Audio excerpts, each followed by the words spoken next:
Aujourd'hui, quand on discute à 2, à 3, à 12, et que le temps n'est pas organisé et préparé, et donc on ne suit pas nécessairement un process dit d'intelligence collective comme le diamant, en fait, on va suivre une mécanique assez simple qui est que, quoi qu'il arrive, on va passer par l'un des 4 dialogues qu'on peut avoir. Il n'existe que 4 dialogues dans notre vie de discussion. Ces 4 dialogues sont le dialogue de politesse, le dialogue de débat, le dialogue de questionnement et le dialogue génératif.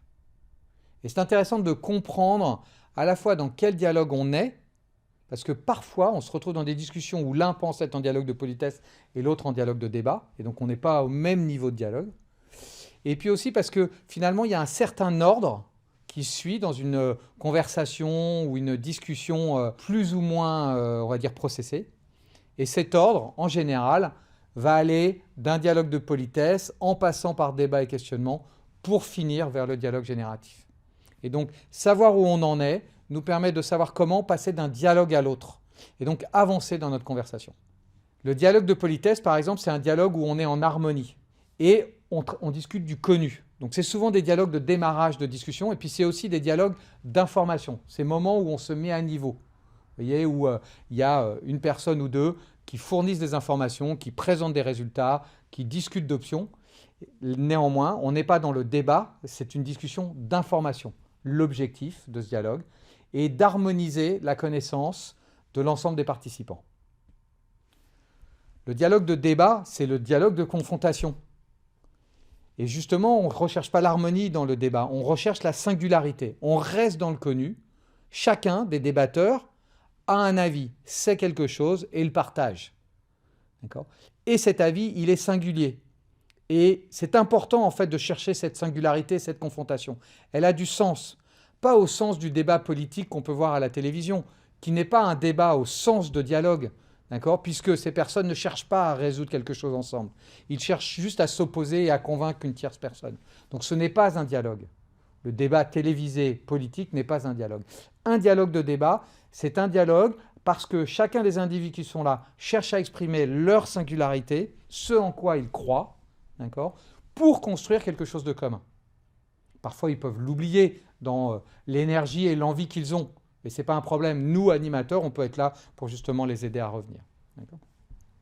Le dialogue de questionnement, c'est la même chose qu'un dialogue de débat, sauf qu'on est dans l'inconnu. On est toujours en train d'exprimer sa singularité face à quelque chose qu'on ne comprend pas. Vous voyez, le dialogue de débat, c'est une option 2, une option A, une option B, et puis on cherche les options et les gens débattent des options. Le dialogue de questionnement, c'est qu'est-ce qu'on fait là maintenant ? Quand on a une vraie transformation, quand on ne sait pas où aller. Donc là, on se questionne. Et pareil, il y a une expression de la singularité qui est extrêmement forte, extrêmement importante. D'accord ? Et cette expression de la singularité, elle va nourrir le collectif pour essayer de trouver des réponses, des solutions à quelque chose qui, pour l'instant, est inconnu. Le dialogue génératif, c'est le dialogue ultime. C'est celui où on est en harmonie et en inconnu. Et d'ailleurs, ça construit une matrice. Tout ça, ces 4 dialogues se positionnent sur une matrice.